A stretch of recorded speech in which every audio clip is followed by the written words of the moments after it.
వాళ్ళం కాదు కదా. పరలోకం పద్ధతి అయింది, పరలోకం కరెక్ట్ అయింది. కాబట్టి విశ్వాస జీవితంలో సేవకుల దగ్గర నుంచి విశ్వాసుల వరకు కూడా కరెక్ట్ అయిన పద్ధతిని అనుసరించాలి. దేవునికి స్తోత్రం కలుగునుగాక. ఒక పాస్టర్ గారు నాకు ఫోన్ చేశాడు. ఏంటి సార్ మా వాళ్ళు మీరు రమ్మన్నారంట అని. ఇంకోసారి చెప్పన్నా, మా విశ్వాసులు మీరు రమ్మన్నారంట అన్నాడు. మాట వెనక్కి తీసుకో. నేనెవ్వరిని బయట చర్చిల వాళ్ళని నా దగ్గరకు రమ్మని చెప్పను. నేను ఎట్టి పరిస్థితుల్లో ప్రోత్సహించను. లేదు సార్ మీ సంఘానికి వస్తున్నారు, వాళ్ళు వస్తే వస్తారేమో, 100 మందిలో నాకెలా తెలుసుద్ది? చాలామంది వస్తారు, వాక్యం వింటారు, వెళ్ళిపోతారు. వాళ్ళ కానుకలు కూడా ఇక్కడ వేయొద్దని చెప్తాను నేను.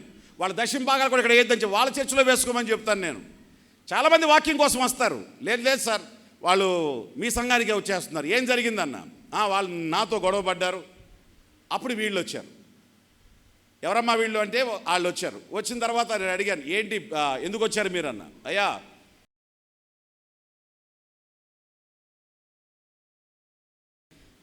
ఇంకో మాట అన్నాడు, ఎవడు ఏ సంఘవాడు మిమ్మల్ని చేర్చుకుంటాడో చూస్తాం, ఎంత చూస్తానన్నాడు.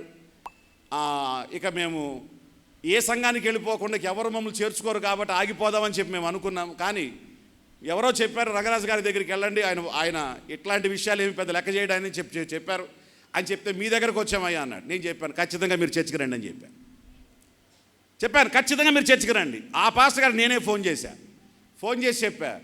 అంటే నువ్వు సంఘంలోంచి తోలేస్తే సంఘానికి ఏ పాస్టర్ వాళ్ళని ఆహ్వానించకుండా వాళ్ళని ఆత్మీయంగా పోషించకుండా ఉంటే, వాళ్ళు రక్షణ వదిలేసి అన్యులైపోతే, వాళ్ళు పాపులైపోతే, దేవుడు లెక్క అడిగేది నన్నా నిన్ను అడిగే లెక్క నిన్ను అడుగుతాడు. చేర్చుకోనందుకు నీకు భయపడి నేను చేర్చుకోకపోతే నన్ను అడుగుతాడు. ఆత్మల గురించినటువంటి భారం మనకుందా లేదా? కానీ ఒక మాట చెప్తున్నా, వాళ్ళని నేను చేర్చుకున్నది నా వ్యక్తులుగా చేసుకోవడానికి కాదు, వాళ్ళు అన్యులుగా మారిపోకుండా ఉండటం కోసం నేను చేర్చుకున్నా. వాళ్ళు ఎంతకాలం నా చర్చిలో ఉన్న నా వాళ్ళు కాదు, నీ వాళ్ళే. రేపు ఎప్పుడైనా మీ ఇద్దరు కాంప్రమైజ్ అయ్యి ఒకవేళ మీ సమస్యలు క్లియర్ చేసేసుకుంటే మరలా వీళ్ళు నీ చర్చికి వచ్చేయాలి. అప్పటి వరకు నేను ఒక గార్డియన్గా ఉండి ఒక తోటమాలిగా ఉండి వాళ్ళని పోషిస్తాను తప్ప వాళ్ళు నా వ్యక్తులు కాదు అని చెప్పాను. ఎవరికి స్తోత్రం. మనం పరలోకం వెళ్ళేవాళ్ళం, ఇష్టానుసారమైన పద్ధతిలో తిరిగేవాళ్ళం మనం కాదు. సేవ ప్రారంభించిన కొత్తలో రకరకాల చర్చిల నుంచి విపరీతంగా జనాలు రావడం మొదలుపెట్టారు.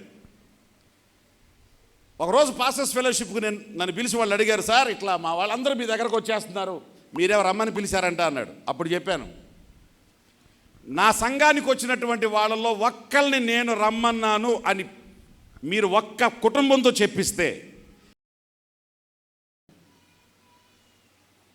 నేను వాళ్ళు వాక్యం వినటానికి బుధవారం శనివారం రమ్మని చెప్పా. ఆదివారం ఖచ్చితంగా రావద్దు, మీ సంఘానికి వెళ్ళిపోవాలి, మీ దశంభాగాలు మీ సంఘంలోనే వేయాలి. మీ ఇంటికి నేను ఒకవేళ రావాలి అని మీరు కోరుకుంటే మీ పాస్టర్ గారి సమక్షంలో నేను వస్తా. ఈ మాటలు చెప్పానో లేదో వెళ్ళి కనుక్కోపోయన్నా. ఏలు పెట్టి చూపించగలిగిన వాళ్ళేడు. ఇప్పుడు 25 సంవత్సరాలు పరిచర్య అవుతుంది మంది. కారణం ఏంటి? ఎందుకు ఈ నీతి? నాకు ఆత్మలు రక్షించగలిగిన కెపాసిటీ నాకుంది, నా దేవుడు నా ద్వారా రక్షిస్తాడు. ఈ రోజున 1000 ఆత్మలు అక్కడ రక్షించబడినాయి. ఎవడు కొన్ని 100 సంవత్సరాల నుంచి చేయలేని పరిచయం ఇప్పుడు మనం చేయగలిగాం అక్కడ. కానీ నాకు ఇచ్చినటువంటి అభిషేకం నాకుంది, నేను చేయగలిగిన పని నేను చేస్తాను. దానికి వాడి సంఘాన్ని వీడి సంఘాన్ని దోచుకోవాల్సిన అవసరం నాకేంటి? నా దగ్గరకు రండి, మా దగ్గరకు రండి. ఎవ్వరు మాట్లాడుతున్నా ఇది పాము స్వరమే కానీ పావుర స్వరం కాదు. కాబట్టి సంఘం జాగ్రత్తగా ఈ అంత్య దినాల్లో మీ విశ్వాస జీవితంలో మీరు పతనమైపోకుండా కాపాడబడాలంటే మీరు ఏ సంఘములో మీరు నాటబడ్డారో నాటబడిన సంఘములో ఒలీవ మొక్కల్లాగా మీరు అభివృద్ధి పొందండి. దేవునికి స్తోత్రం. మీ నీతిని మీ నిజాయితీని జాగ్రత్తగా కాపాడుకోండి. మీరు ఎక్కడ ఉన్నారో అక్కడ చక్కని సాక్ష్యాన్ని మీరు ఇవ్వండి. ఈరోజు సంఘంలో నాటబడినవాడు రేపు పరలోకంలో నాటబడతాడు. పావుర స్వరం మన దేశంలో వినబడు. అలాగే ఎందుకు పావుర స్వరం అన్నాడంటే పాము బుసలు కూడా మన దేశంలో వినబడుతున్నాయి. కాబట్టి careful. Right, we will conclude. ఇక్కడ కంక్లూడ్ చేద్దాం. పావుర స్వరం ఏంటి? పావుర స్వరం అన్నాం కదా. ఇప్పుడు పావుర స్వరం ఏంటి? ఏమి సందేశం మీకు వినబడుతుంది? ఈ అంత్య దినాలలో పరిశుద్ధాత్మ, మన సంఘం పేరేంటి? క్రీస్తు సహవాస ప్రార్థనా మందిరానికి, క్రీస్తు సహవాస ప్రార్థనా మందిరంలోనికి వచ్చినటువంటి సార్వత్రిక సంఘానికి పరిశుద్ధాత్మ బోధిస్తున్న, మాట్లాడుతున్న, మన ఊరిలో వినిపిస్తున్న స్వరం, సందేశం ఏంటి? ఆమేన్. బైబిల్ చూడండి ఒకసారి. ప్రకటన గ్రంథం. ఈ అంత్య దినాలలో ఈ రోజున ఆత్మదేవుడు మాట్లాడుతున్న స్వరం ఏమిటి? 2వ అధ్యాయం 3వ వచనం నుంచి, నీవు సహనము కలిగి నా నామము నిమిత్తము భారము భరించి అలయలేదనియు నేను ఎరుగుదును. అయినను మొదట నీకుండిన ప్రేమను నీవు వదలితివి. నేను నీ మీద తప్పు ఒకటి మోపవలసి ఉంది. నీవు ఏ స్థితిలో నుండి పడితివో అది జ్ఞాపకం చేసుకొని మారు మనసు పొంది ఆ మొదటి క్రియలను చేయుము. అట్లు చేసి నీవు మారు మనసు పొందితేనే సరి. లేని ఎడల నేను నీ యొద్దకు వచ్చి నీ దీపస్తంభమును దాని చోటు నుండి, అయితే ఈ ఒకటి నీలో ఉన్న నికోలాయితుల క్రియలను నీవు ద్వేషించుచున్నావు, నేను కూడా వాటిని ద్వేషించుచున్నాను. చెవి గలవాడు ఆత్మ ఎవరితో సంఘములతో చెప్పుచున్న మాట చెవి గలవాడు వినుగాక. జయించువానికి దేవుని పరదైషులో ఉన్న జీవవృక్ష ఫలములు భుజింతును.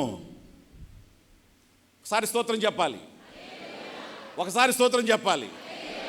పావుర స్వరం మన దేశంలో వినబడుతుంది. ఏమిటా స్వరం? ఆత్మ చెప్పుచున్న మాట. పావురం అంటే పరిశుద్ధాత్మ, పావురం అంటే దేవుని ఆత్మ. ఆత్మ ఏం చెప్తున్నాడు? నీవు మొదటి ప్రేమను ఏం చేశావు? కోల్పోయావు. ఆత్మ సంఘంతో చెప్తున్నాడు. ఈ రోజున క్రీస్తు సహవాస సంఘంతో చెప్తున్నాడు. కోనపాపపేటలో ఉన్న సంఘాలతో చెప్తున్నాడు. పరిశుద్ధాత్మ స్వరంతో మాట్లాడుతున్నాడు. ఏమిటా స్వరం అంటే, నీవు మొదట నీకున్న ప్రేమను నీవు వదిలేశావు. నా విషయంలో నీకున్న గౌరవం, నా విషయంలో నీకున్న విధేయత, నా విషయంలో నీకున్న ఆసక్తి, నా విషయంలో నీకున్నటువంటి ప్రేమ, నా విషయంలో నీకున్నటువంటి కమిట్మెంట్, ఈ రోజున ఆ ప్రార్థన లేదు, ఆ ప్రేమ లేదు, ఆ ఆసక్తి లేదు, ఆ సేవ లేదు, ఆ జీల్ లేదు, ఆ ఫైర్ లేదు. ఈ రోజున స్తబ్దతగా ఉన్నావు. పరిశుద్ధాత్మ నీతో మాట్లాడుతున్నాడు. ఏం మాట్లాడుతున్నాడు? జాగ్రత్త. నీ మారు మనసు పొంది నీ క్రియలను సరి చేసుకుంటే సరి, లేకపోతే నేను వచ్చి ఆ దీపస్తంభాన్ని దాని స్థలంలోంచి ఏం చేస్తాను? దీపస్తంభం పరిశుద్ధాత్మ గుర్తు. నీలో ఉన్న పరిశుద్ధాత్మని, నీలో ఉన్న దేవుని యొక్క అగ్ని నీలో నుంచి ఏం చేస్తాను? నేను తీసివేస్తాను. దాని ద్వారా నువ్వేమవుతావు తెలుసా? కంప్లీట్ చీకటి నిన్ను అలుముకుంటుంది. చీకటి వ్యక్తివిగా, చీకటి మనసుతో, చీకటి హృదయంతో నువ్వు మారిపోతావు. కాబట్టి నువ్వు చీకటిగా మారకుండా వెలుగ్గా నువ్వు ఉండాలి అని అంటే, ఈరోజు ఆత్మ నీతో చెప్తున్న మాట ఏమిటంటే, నువ్వు మొదటి ప్రేమను మరిచితివి. ఈ రోజున ఎక్కడి నుంచి పడ్డావో మరలా ఆ స్థితికి మరలా నువ్వు రావాలి. ఇదే పావుర స్వరం. ఈ రోజున మన దేశంలో సంఘానికి వినబడేటువంటి స్వరం ఏమిటంటే, పావుర స్వరం మన దేశంలో వినబడుతుంది అని అంటే, ఒక్కసారి మీరు చెక్ చేసుకోండి మీ ఆసక్తి ఎలా ఉంది. ఈ విశ్వాసపు కూడికల్లో, ఈ ఉపవాస కూడికల్లో మీ కడుపు కట్టుకోవడం మాత్రమే కాదు, మీ జీవితాన్ని మీరు కట్టాలి, మీ మనసును మీరు కట్టాలి. పడిపోయిన మీ గుడారాలు మరలా తిరిగి, ఆత్మ సంబంధమైన బలిపీఠాలు మరలా తిరిగి కట్టబడాలి. ఒకప్పుడు మీరు ఎలా ప్రార్థన చేసేవారు, ఇప్పుడు ఎలా ప్రార్థన చేస్తున్నారు? ఒకప్పుడు మీరు చర్చికి ఎలా వెళ్ళేవారు, ఇప్పుడు ఏ విధంగా మీరు వెళ్తున్నారు? చర్చి పనుల్లో ఎలా మీరు ఇన్వాల్వ్ అయి ఉండేవారు, ఈ రోజున ఏ విధంగా మీరు పనులు చేస్తున్నారు? దేవుడి గురించినటువంటి ఆసక్తి విషయంలో మీరు ముందెలా ఉండేవారు, ఇప్పుడు మీరు ఎలా ఉన్నారు? మీలో ఉన్నటువంటి అగ్ని ఆరిపోయిందా, అగ్ని మండుతుందా? మీ ఆసక్తి ఎలా ఉంది? ఈ రోజున ఏం చేయాలంట? చెక్ చేసుకోవాలి అని బైబిల్ చెప్తుంది. ఇదే పావురస్వరం. నువ్వు కానీ ఈ పని చేసి ఈ ఉపవాస కూడికల్లో నీ జీవితాన్ని నువ్వు కట్టుకుంటే, నిర్మించుకుంటే, నేను పరలోక రాజ్యములో జీవవృక్ష ఫలములు తినే వ్యక్తిగా నిన్ను చేస్తా. గట్టిగా స్తోత్రం చెప్దాం, గట్టిగా స్తోత్రం చెప్దాం. ఆదాము అవ్వ జీవవృక్ష ఫలం తింటారేమని బయటకు తోలేసిన తర్వాత లోనకు రాకుండా వాళ్ళకి ఏం పెట్టాడంట? ఖడ్గజ్వాలను, ఖడ్గజ్వాలను. అక్కడ కెరూబు అక్కడ కాపలా ఉన్నాడంట. ఒక కెరూబు కాపలా ఉన్నాడు. దేవుడే పిలిచి నిన్ను జీవ వృక్ష ఫలాల తోటలోకి నిన్ను ఆయన ఏం చేస్తాడు? నడిపిస్తాడు. ఆ ఫలం తిన్న ప్రతి ఒక్కడు నిత్యత్వం బ్రతుకుతాడు. చావు అనేది వాడికి ఇంకా. హల్లెలూయా. చెప్పండి, కట్టుకుందామా కూల్చుకుందామా? బాగుపడదామా పాడైపోదామా? ప్రేమను ఈ రోజున ప్రభువుతో మరలా తిరిగి కనెక్ట్ అవుదామా, లేకపోతే బంధాన్ని తెంచుకుందామా? నువ్వు జీవవృక్ష ఫలాలు తినే వ్యక్తిగా ఉండాలంటే పావురస్వరం మాట్లాడుతూ ఉంది, ఈరోజు నీ జీవితాన్ని మార్చుకో. పేతురుని అడిగాడు, బొంకావు, పారిపోయావు, మరలా తిరిగి లేచిన తర్వాత సమాధిలోకి పరిగెత్తి లోనకొచ్చి కూడా చూశావు, నేను లేననే సంగతి తెలుసు. రూమ్లోకి వచ్చి నేను కనబడ్డాను, మీ తోమ కూడా చేతుల్లో వేలు పెట్టి చూసి కరెక్టే పేతురా అని కన్ఫర్మ్ చేశాడు. అయినా చేపలు పట్టడానికి వెళ్ళిపోయావు. నువ్వు వెళ్ళిపోతూ వాళ్ళని కూడా తీసుకెళ్ళిపోయావు. వాళ్ళు నీ వెనకాల వచ్చేశారు. మరలా చేపలు పట్టడానికి వెళ్ళిన వాడిని యేసుక్రీస్తు గలిలయ సముద్రం దగ్గరికి వెళ్ళి, పిల్లలారా తినటానికి ఏమైనా ఉందా అని అడిగితే, రాత్రంతా ప్రయాసపడ్డాం, ఏమీ లేవు, కుడి పక్కన వలయండి అన్నాడు. విస్తారమైన చేపలు పడినాయి. వాళ్ళు వచ్చిన తర్వాత వాళ్ళకి చేపలు రొట్టె రెడీ చేసి వాళ్ళకి భోజనం పెట్టాడు. పేతురు సిగ్గుపడి సముద్రంలో ఏం చేశాడంట? దూకాడంట. పేతురుతో మారు మనసు పొందిన తర్వాత పేతురుని డైరెక్ట్గా ఫేస్ టు ఫేస్ అడుగుతున్నాడు, పేతురు నువ్వు నన్ను ప్రేమిస్తున్నావా? Do you really love me? పేతురు, నువ్వు నన్ను ప్రేమిస్తున్నావా? నీ బోట్ల కంటే ఎక్కువగా ప్రేమించినట్లు, నీ సంపాదన కంటే నువ్వు ముందు నన్ను ఎక్కువగా ప్రేమించినట్లు, నీ కుటుంబం కంటే ఎక్కువగా ప్రేమించి 3.5 సంవత్సరాలు నా వెంట నువ్వు వచ్చేసావు కదా, అలా నువ్వు ప్రేమిస్తున్నావా? ఎస్ ప్రభువా. ప్రేమించిన మాట వాస్తవమే, ప్రేమను కోల్పోయిన మాట వాస్తవమే. కానీ ఇప్పుడు నేనేం చేస్తున్నాను? మరలా నిన్ను ప్రేమిస్తున్నాను. మరలా నీవు మొదటి ప్రేమను విడిచావు. ఎస్, నేను మొదటి ప్రేమను విడిచానయ్యా. 2 బోట్ల ఆస్తి, మీకులాగా చేపలు పట్టేవాడు 2 బోట్లు, 2000 సంవత్సరాల క్రితమే 2 బోట్లు ఉన్నాయంటే ఎంత లక్షాధికారి చెప్పండి.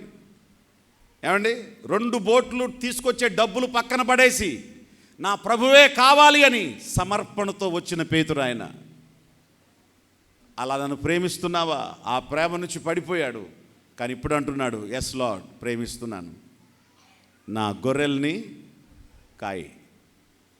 మరలా కళ్ళల్లోకి చూశాడు, పేతురు నిజంగా నువ్వు నన్ను ప్రేమిస్తున్నావా? ప్రభువా, తప్పు చేసిన మాట వాస్తవమే, వదిలేసిన మాట వాస్తవమే, పొరపాటు చేసిన మాట వాస్తవమే. కానీ ఇప్పుడు మారు మనసు పొందానయ్యా, దయచేసి నన్ను అనుమానించద్దయ్యా. ఎస్ లార్డ్, నేను నిన్ను ప్రేమిస్తున్నాను, నా గొర్రెల్ని మేపు. మరలా కళ్ళల్లో కళ్ళు పెట్టి చూశాడు 3వసారి, పేతురు నువ్వు నిజంగా నన్ను మాటలకే ప్రేమిస్తున్నావా? నిజంగా ప్రేమిస్తున్నావా? బోర్ను ఏడ్చాడు. ప్రభువా, నీకే తెలుసు, నువ్వు సమస్తము ఎరిగిన వాడివి, అంతరంగంలో ఏముందో తెలుసు, మనసులో ఏముందో తెలుసయ్యా. నీకు నేను చెప్పాలా? నీకే తెలుసయ్యా అన్నాడు. నా గొర్రెల్ని మేపు. అపోస్తలుని పోస్టుని, కాపరి పోస్ట్ని ఆయనకి ఇచ్చాడు. యెరూషలేములో హింస జరుగుతూ ఉన్న అందరూ పారిపోయినా పేతురు మాత్రం యెరూషలేములోనే నిలబడి ఉన్నాడు. హల్లెలూయా. నువ్వు సువార్త ప్రకటించకూడదని బెదురు పెడితే బెదిరించే వాళ్ళని బెదిరించాడు. దేవుడు చెయ్యి చాచి ఆయన చెప్పమన్న మాట చెప్పమంటే ఆయన కార్యాలు చేస్తుంటే నువ్వు బెదిరించే బెదిరింపులు కాగి కూర్చుంటాను అనుకున్నావా? నా తండ్రి ఏం చెప్తే దాన్ని చేస్తా అని చెప్పి అంతకుముందు పిరికోడు, ఇప్పుడు ధైర్యవంతుడు బయటకు వచ్చాడు. తీసుకెళ్ళి జైల్లో పడేశారు. రేపు చంపేద్దామని ప్లాన్ చేస్తున్నారంట. అన్నీ మూసే ఉన్నాయి. పేతురు ఎక్కడున్నాడు చెప్పండి? అన్ని జైల్లో డోర్లన్నీ మూసేసి ఉన్నాయి. పేతురు ఎక్కడున్నాడు? నువ్వు నిజంగా ప్రేమిస్తే నిన్నేది బంధించలేదు. ఈరోజు ఉపవాస కూడికల్లో మీతో మాట్లాడుతున్నాను. పావుర స్వరం మన దేశంలో వినబడుతుంది. మీ ప్రేమను కరెక్ట్ చేసుకోండి, మీ ఆసక్తిని కరెక్ట్ చేసుకోండి, మీ దేవుని విషయంలో మీకున్నటువంటి పట్టుదలను కరెక్ట్ చేసుకోండి. మీ ప్రార్థనా జీవితాన్ని, విశ్వాస జీవితాన్ని, సంఘ సహవాస జీవితాన్ని, పరిచర్య జీవితాన్ని కరెక్ట్ చేసుకోండి. ఆయన జీవవృక్ష ఫలాలు తినే విధంగా దేవుడు సహాయం చేస్తాడు. హల్లెలూయా. ఇక మీరు 7 సంఘాల్లో మీరు చూస్తే ఇదే మాట మనకు కనబడుతుంది. బైబిల్లో చూడండి ఒకసారి. హల్లెలూయా. 15వ వచనం సరే 14 చదువుదాం. 2:14. ఆయనను నీ మీద నేను కొన్ని తప్పులు మోపవలసి ఉన్నది. విగ్రహములకు బలి ఇచ్చిన వాటిని తినుటకును జారత్వము చేయునట్లు ఇజ్రాయేలునకు ఉరియొడ్డున బాలాకునకు నేర్పిన బీలాము బోధలు అనుసరించుటను నీలో ఉన్నారు. అటువలే నికోలాయితుల బోధ ననుసరించుచు వారును నీలో ఉన్నారు. మారు మనసు పొందుము లేని ఎడల నీ యొద్దకు త్వరగా వచ్చి నా నోట నుంచి వచ్చు ఖడ్గము చేత వారితో యుద్ధము. సంఘముతో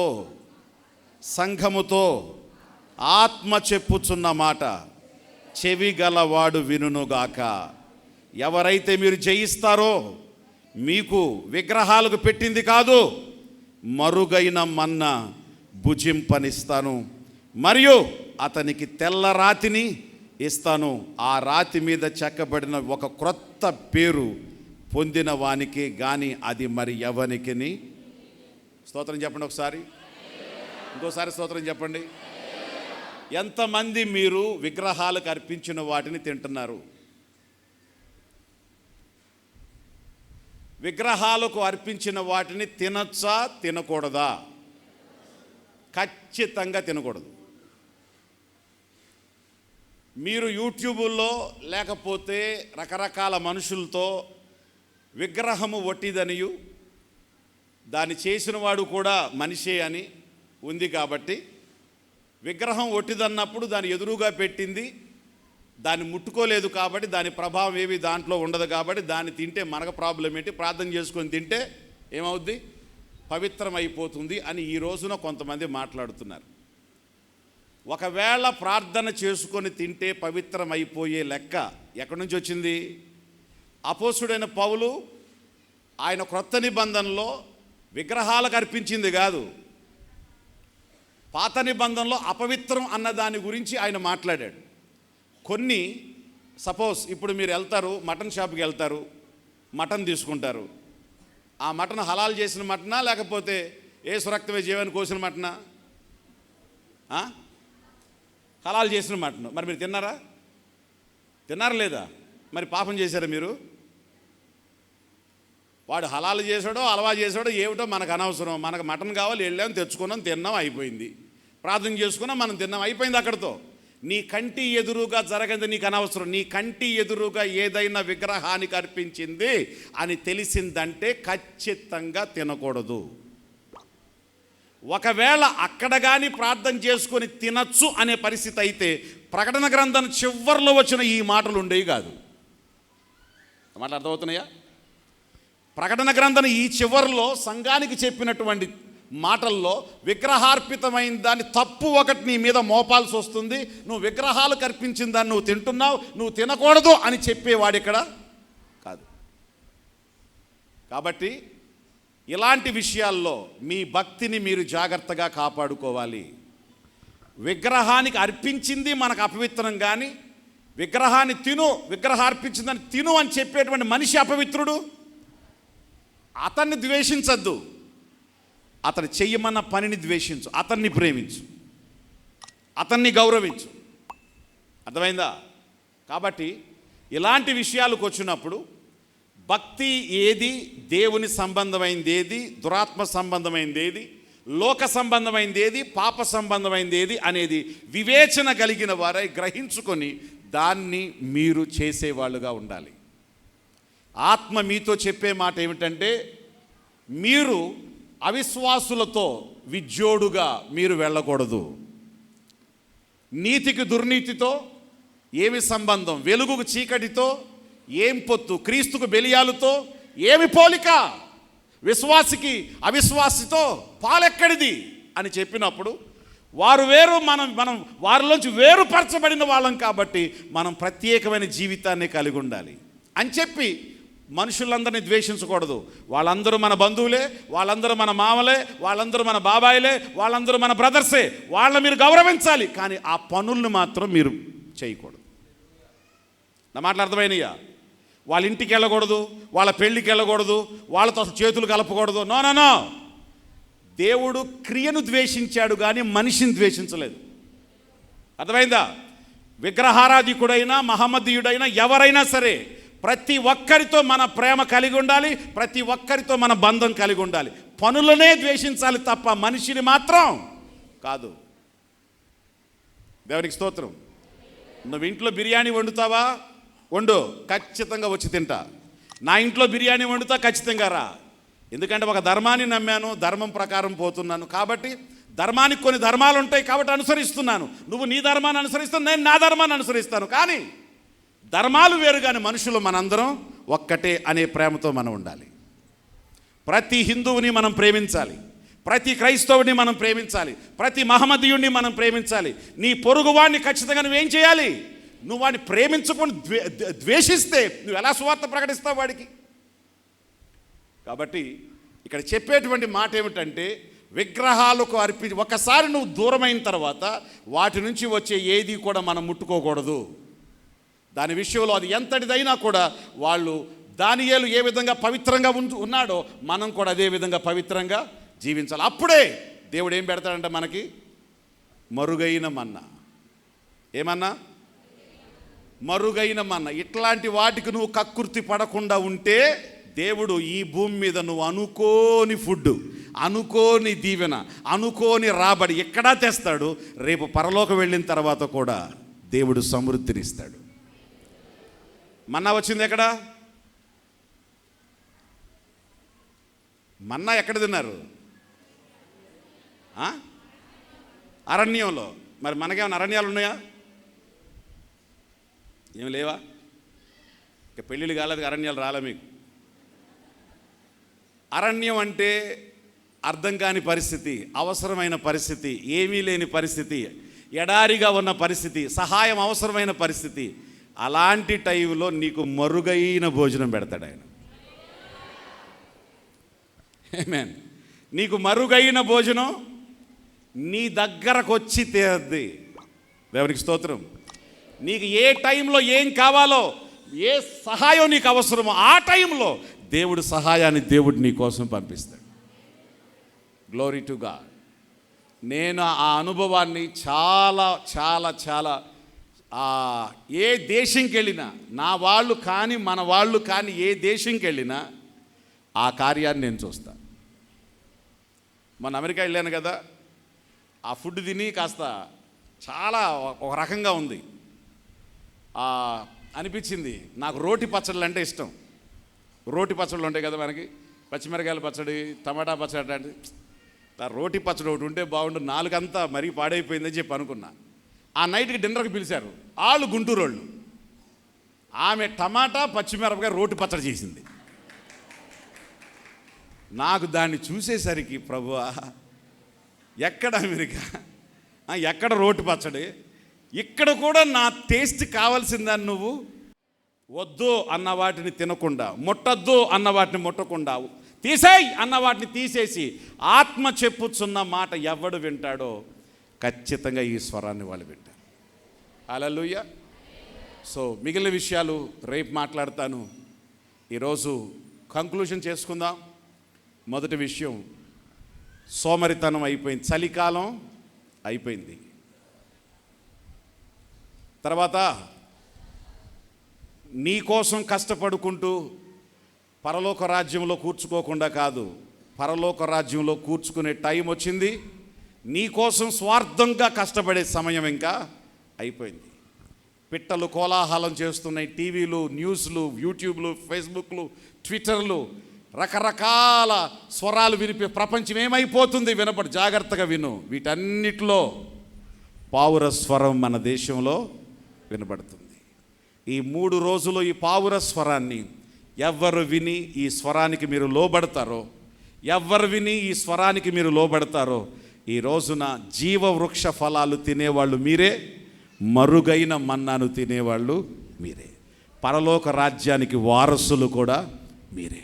హల్లెలూయా, హల్లెలూయా, ప్రైజ్ ది లార్డ్. దేవుని స్వరాన్ని ఆదాం విన్నాడా? సర్పం స్వరాన్ని అవ్వ స్వరాన్ని విన్నాడా? మీ స్వరం ఎట్లాంటిదంటే, ఎట్లాంటి నేను ఏం చేస్తుంది చెప్పండి? సాతాన్ చేతిలో అవ్వ పడిపోతే అవ్వ చేతిలో ఆదాం పడిపోయాడు, అవునా కాదా? ఏం మాట్లాడరే? కాబట్టి ఈ రోజున ఎవరు విసర్జించవలసిన వాటిని, ఇది పాము స్వరం, గెట్ అవుట్. నా సంఘంలో, నా పద్ధతిలో, నా వాక్యానుసారంగా నేను బ్రతుకుతున్నా, మిగిలినవి నాకు అనవసరం. ప్రభు స్వరం, పావుర స్వరం వింటాను, కానీ పాపపు స్వరం లేకపోతే పాము స్వరం, సర్పస్వరం నేను వినను అని ఎవరైతే మీరు నిలబడతారో, బైబిల్ చెప్తుంది, మీరు జీవవృక్ష ఫలాలు తినడం మాత్రమే కాదు, మరుగైన మన్నా భుజింపనిత్తమే కాదు, మీకు తెల్ల రాతినిస్తాడట, ఆ రాయి మీద మీ పేరు రాస్తాడట. టేబుల్ మీద ఏముంటాయి? టేబుల్స్ మీద వాళ్ళ పేరు, వాళ్ళ డిసిగ్నేషన్, వాళ్ళ హోదా ఉంటుంది కదా. మీ కాలేజీలో ఏముంటుంది? మీ ప్రిన్సిపాల్ ఉంటుందా? ఏమమ్మా అసలు వాళ్ళంటే మాట్లాడాలి, ఏం మీకు కూడా స్పందన ఉండదా? ఉంటుంది కదా. మీకు ఒక తెల్ల రాతిని ఇస్తాడట, మీ పేరు ఒకటి రాసి దానికి డిసిగ్నేషన్ ఒకటి ఇస్తాడు ఆయన. ఇదెప్పుడు నీలో కనబడుతూ ఉంటుంది. ఆమేన్. ఆత్మ చెప్పుచున్న మాట విందామా? ప్రార్థన చేసుకుందాం. Thank you holy spirit. God, we give you praise.